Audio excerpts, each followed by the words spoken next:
देखिए दोस्त, अगर आपने इस वीडियो पर क्लिक कर दिया तो मैं आपका बहुत बहुत तहे दिल से स्वागत करता हूं। आपको पता है भाई, प्लास्टिक हम अपने जीवन में बहुत ही ज़्यादा इस्तेमाल करते हैं। प्लास्टिक हमारे मतलब इन्वायरमेंट के लिए, प्राकृतिक के लिए या फिर हमारे लिए कितना ज़्यादा नुकसान पहुंचाता है, ये मुझे आपको शायद बताने की जरूरत नहीं है। कई बार हमारे इंडियन गवर्नमेंट ने प्लास्टिक को बैन करने का भी ट्राई किया, लेकिन भाई वही चीज़ है कि जिन चीज़ों की आदत लोगों को अगर लग जाती है, ठीक है, तो लोग उसके बिना रह नहीं पाते। चोरी चुपके कहीं ना कहीं से मतलब यूज होता ही रहता है। और भाई छोटा सा प्लास्टिक का टुकड़ा आप बैन करके करोगे भी क्या, ठीक है, क्योंकि इतनी बड़ी बड़ी कंपनीज हैं, इतने बड़े स्केल पर हर एक चीज़ तो प्लास्टिक में ही आ रही। कोई भी रैपर आप देख लो, बिस्कुट, नमकीन, हेन तेन, फलाना ठिकाना, सब चीज़ों में प्लास्टिक धड़ल्ले से यूज होता है। ये मुझे आपको बताने की जरूरत नहीं है। अगर आप जो है कि जोमेटो कंपनी में डिलीवरी बॉय की जॉब करते हैं या फिर जोमेटो कंपनी से आप जो है कि फूड ऑर्डर करते हो, आप कस्टमर हो चाहे डिलीवरी बॉय हो सकता है कि फ्यूचर में जो है कि आपको जोमेटो का जो आप फूड ऑर्डर करो या फिर अगर आप डिलीवरी बॉय हो तो आप फूड को लेकर के जाओ, तो हो सकता है कि उसमें प्लास्टिक आपको ना मिले। प्लास्टिक मतलब बिल्कुल आपको ना के बराबर मिले। अब सवाल ये होता है कि भैया जब प्लास्टिक होगा नहीं तो विदाउट प्लास्टिक तो भाई कोई चीज़ पॉसिबल है नहीं, क्योंकि अगर आप डिलीवरी बॉय है तो आपको अच्छे से पता होगा। आप जितने भी ऑर्डर देने के लिए जाते हो तो भाई उसमें प्लास्टिक भर भर के होता है। आप कस्टमर हो, आपको अच्छे से पता होगा, जो भी फूड आप मंगाते हो उसमें भर भर के प्लास्टिक होता है। तो भाई ये चीज़ तो बिल्कुल इम्पॉसिबल है कि प्लास्टिक बिल्कुल ना के बराबर यूज करो। अब कागज में तो लेकर के जाओगे ना, बहुत सी ऐसी चीज़ें जो भैया कागज में ले जाना बिल्कुल नामुमकिन है। तो भाई कंपनी ने ऐसा क्यों अनाउंस कर दिया कि भैया आने वाले फ्यूचर में हम बिल्कुल प्लास्टिक को बिल्कुल ना के बराबर यूज करेंगे, या फिर आप बोल लो नहीं यूज करेंगे। दोस्त यार, कंपनी ने कुछ ऐसी बातें बोली हैं जो कि आज की इस वीडियो में मैं क्लियर करूंगा, जिसको सुनने के बाद में देखो प्लास्टिक बिल्कुल खत्म तो नहीं होगी, ये चीज मतलब इम्पॉसिबल है, लेकिन गाइस सुनने के बाद में आपको लगेगा कि हाँ, कंपनी प्लास्टिक बिल्कुल यूज ही नहीं कर रही है। ठीक है, देखिए दोस्त, आप इस वीडियो को शेयर करो अपने दोस्तों के साथ में। मैं चाहता हूं कि सभी लोगों तक ये जानकारी पहुंचे, क्योंकि कंपनी जब कोई गलत काम करती है तो भाई बड़े बड़े न्यूज़ चैनल्स उसको कवर करते हैं कि हाँ भाई कंपनी ने ये कर दिया वो कर दिया, लेकिन जब कंपनी कोई अच्छा कदम उठाती है तो भाई कोई भी उसको मतलब अप्रिसिएट नहीं करता। तो मैं चाहता हूं कि आप अपने दोस्तों को वीडियो को शेयर करो, चैनल सब्सक्राइब कर लेना। नीचे देखो लाल कलर का बटन होगा, उसे दबाओ, बेल आइकन को ऑल पे आप सेलेक्ट जरूर से कर दीजिएगा। जब आप अपने निजी जीवन में प्लास्टिक को यूज करते हो और यूज करने के बाद जब उसे फेंक देते हो तो आपको क्या लगता है कि बस आपने प्लास्टिक को फेंक दिया और आपका काम खत्म, प्लास्टिक खत्म हो गया, बिल्कुल आपने प्लास्टिक को बिल्कुल बहिष्कार कर दिया? जी नहीं दोस्त, आपको शायद पता हो कि प्लास्टिक का जो मतलब लाइफ होता है वो पूरा पूरा 1000 साल का होता है। कितना?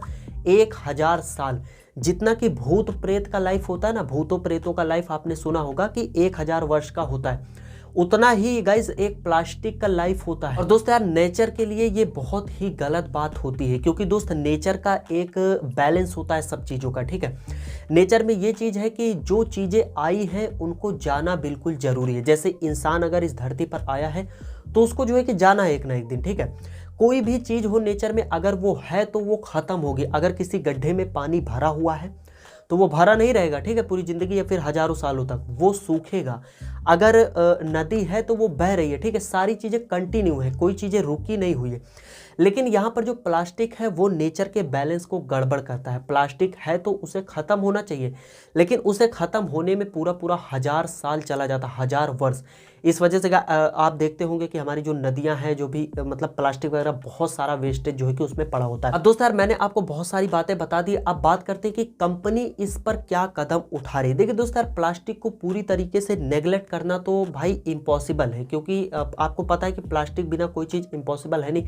पन्नी, रैपर, ये सारी चीज़, सब चीज़ प्लास्टिक से ही बनती है। लेकिन दोस्त अपन जो है कि प्लास्टिक को ख़त्म नहीं कर सकते हैं, लेकिन प्लास्टिक को रीयूज तो कर ही सकते हैं। फॉर एग्जाम्पल आप समझिए, जैसे गाइज आप जो है कि बर्तन होते हैं आपके घर में, ठीक है, आप एक बार बर्तन खरीद करके लाते हो, उसमें खाना पकाते हो तो उसको आप फेंक नहीं देते हो, उसको धुल करके फिर से रीयूज करते हो। ऐसा तो होता नहीं कि बर्तन लाया, खाना बनाया, खाया, उसके बाद में फेंक दिया, फिर दोबारा नया बर्तन लाया, फिर दोबारा नया बर्तन, ऐसा तो आप करते नहीं हो। लेकिन प्लास्टिक के केस में दरअसल यही होता है। लोग प्लास्टिक मतलब मान लो बिस्कुट खरीदा, ठीक है, उन्होंने बिस्किट खरीदा, बिस्किट खाया, प्लास्टिक को फेंक दिया डस्टबिन में। अब वो प्लास्टिक भैया गया, अब वो तो डिकम्पोज होना नहीं 1000 वर्षों तक। फिर आप एक नया बिस्कुट खरीद लेते हो, फिर खाते हो, फिर फेंक देते हो, तो ये वही वाला हाल हो गया। लेकिन अगर आप कुछ ऐसा करो कि बर्तन आपने लाया, खा बना करके मतलब धो करके, मांज करके उसको रख दिया, फिर रीयूज किया, फिर, तो कंपनी यही करेगी। कंपनी करेगी क्या? कि कंपनी ने जितने भी सिटीज़ हैं सबकी जो नगर पालिका होती है, जो भी नगर पालिका का काम होता है शहर को साफ़ सुथरा रखना, ये सारी चीज़ें, जितना भी शहर का कचरा होता है तो वो एक नगर पालिका में जाकर के वो लोग इकट्ठा करते हैं उसको, मतलब जाकर के अपना जो भी सेटलमेंट करते हैं। तो कंपनी ने क्या है उनके साथ में मतलब एक मीटिंग करके एक टेंडर पास किया कि भैया ऐसा है कि जितना भी शहर का वेस्टेज होगा आप वो हमें ला करके दे दीजिए, प्लास्टिक का वेस्टेज। तो अब कंपनी क्या करेगी, कंपनी एक फैक्ट्री लगा करके उस प्लास्टिक को रिसाइकल करेगी। रिसाइकल प्रोसेस ये होता है कि उस प्लास्टिक को गला करके नई नई चीज़ें, नया लिफाफा, नया रैपर, ये सारी चीज़ें तैयार की जाएगी। उसको रिसाइकल बोलते हैं क्योंकि भाई ख़त्म तो उसको होना नहीं, उसको तो रीयूज करना ही पड़ेगा। अब कंपनी के पास में मतलब रैपर, ये सारी चीज़ें हो जाएगी, ठीक है। अब कंपनी, भाई मुझे जहाँ तक फ्यूचर का प्लान है इसमें कंपनी का भी फायदा है। कंपनी करेगी क्या कि अपने रेस्टोरेंट पार्टनर को उसी रैपर को दोबारा बेच देगी, ठीक है। अब जब रेस्टोरेंट वाले जोमेटो से खरीदेंगे तो भैया उसका भी फायदा होगा।